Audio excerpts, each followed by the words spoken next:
NASA just discovered life on Mars? What's up with that?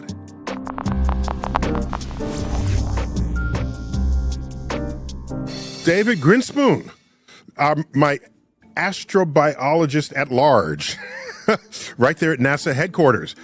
Tell us what's up with that?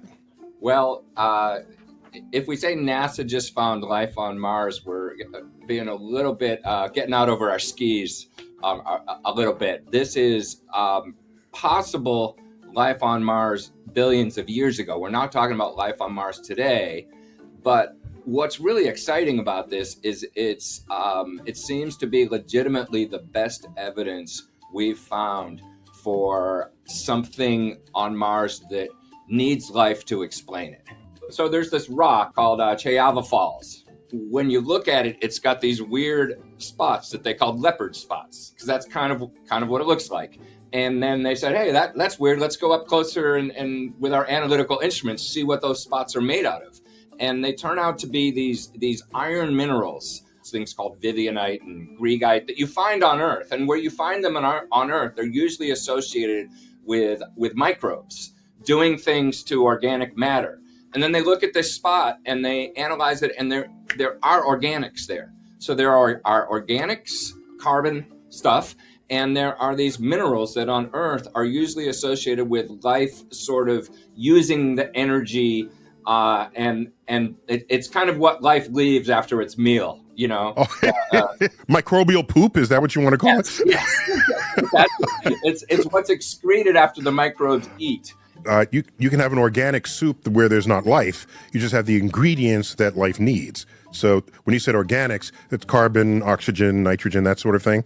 Yeah. So the organics themselves don't tell you that there's life, but they get your attention. You go, okay, so that's interesting. But then the organics in conjunction with these possible biogenic minerals make you go, And so presumably the fact that it's all in one place together indicates that the life was doing its thing in that one place. Yeah, exactly. It's if they weren't caused by life, there's a couple other hypotheses for what could have caused them. It can be done if there's high temperature reactions. So that was one idea. But then you look at other aspects of this rock, and the chemistry seems to be telling you this was laid down in a low temperature environment.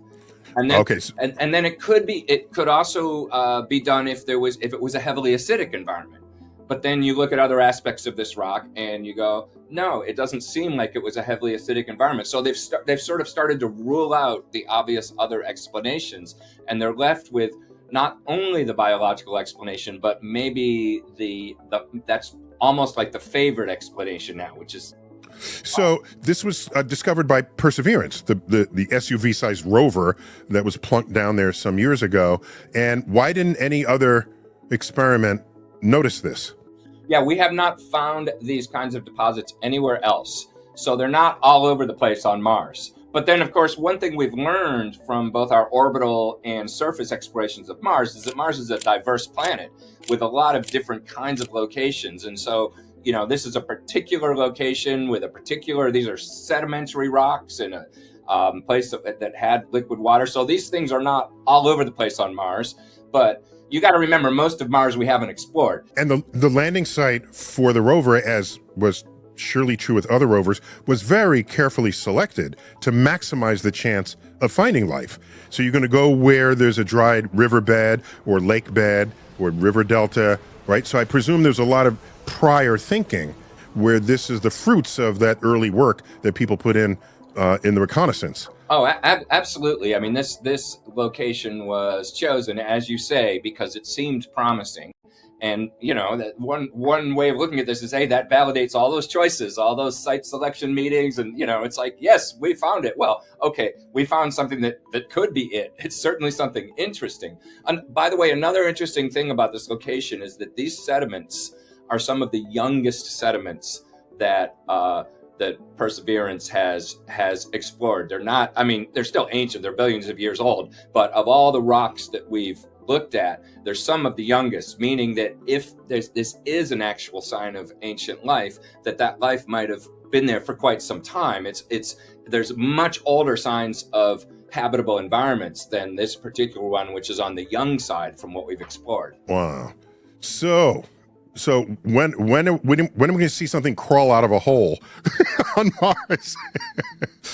We're pretty sure there's no life on Mars today, correct? Well, we don't know that. I mean, I'm personally skeptical of life on Mars today, but in the astrobiology community, you will find a wide range of opinions on that. And my own personal skepticism, I have to temper with the fact that I have a lot of smart colleagues who are more optimistic about it, and that's okay.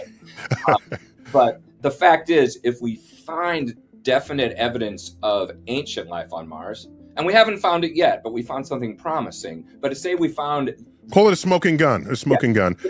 If we were really sure there was ancient life on Mars, that would probably increase our optimism a little bit about finding extant life, because if there was once life, then maybe it could have evolved and found some hiding place when the surface got so terrible. And what about the underground possible aquifers that might still retain liquid water? I don't know what would keep them liquid, but no one is denying the likelihood that there could be water deposits beneath the surface. Almost surely somewhere underground on Mars there's liquid water, because we know there's water ice.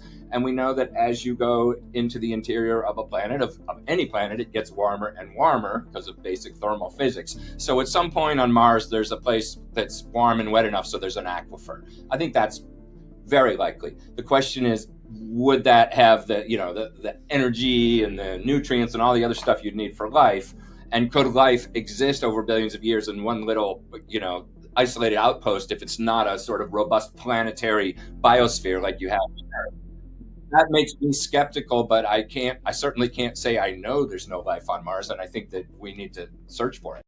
Okay, so since this is basically bacterial excrement, can we expect to possibly extract DNA from it, or is that out of the question? I would say that's unlikely, because, imagine that this was an Earth rock that was billions of years old, and you were finding the same kind of mineral trace of life.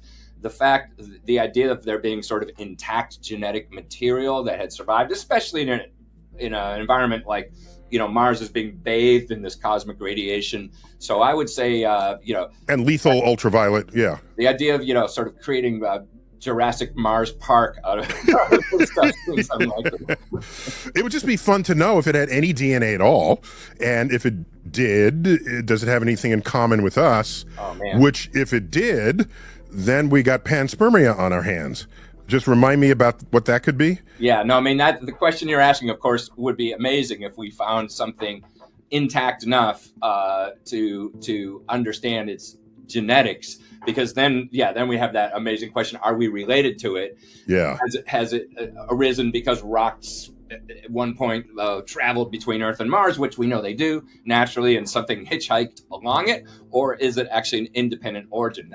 That's because we have meteorites on Earth that were traceable to Mars, and we didn't bring them here. So these are Mars rocks blasted forth from some kind of asteroid, traveled through space all on their own, and what you would need are stowaway microbes that some would then survive. They have to be very hardy to do so.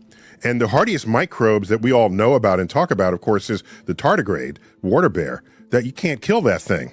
So is that still a prime candidate for having stowed away on a rock from another planet?